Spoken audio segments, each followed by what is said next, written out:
There's two kinds of grading curves that a teacher might use. The first kind of grading curve is where they take the span of grades and they'll take the highest grade. Let's say the highest grade is 92. So they'll take the highest grade, which is 92, and then they'll say that's now a perfect score. So they'll add 8 points because 92 is 8 points shy of 100, which would have been a perfect score. They'll add 8 points on to every other score. So essentially, they'll take the whole span of scores and say, since the highest was 92, we're going to treat that as 100 and move everybody's grade up 8 points. So this 92 plus 8 literally does become 100. Somebody else maybe who had gotten an 84 with the curve now has a 92. So an 84 curved on this grading curve would be a 92. That's the first kind of grading curve. I think it's the one we see most often, especially in high school and in lower grades.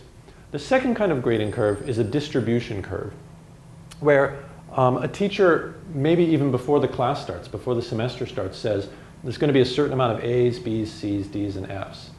And we're going to distribute those grades across this. We're going to have, 15% A's and a certain percentage of B's, C, D's, and 5% F's. And that would be called a distribution curve.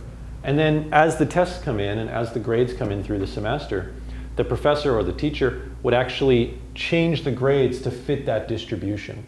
So let's say he had said there'd be, 15 out of 100 students in the class should get an A. Whatever the top 15 grades were in this span of grades, in this list of grades, whatever the top 15 grades were, even if they'd all been C's, will now be A's. So it doesn't matter what percentage they got right, those top 15 scores will now be A's, the bottom 5 scores will all be F's. That's a much less common grading curve, I think. I think we see this kind a lot more often. Although I've heard in university we see the distribution sometimes. And that would be called the distribution grading curve.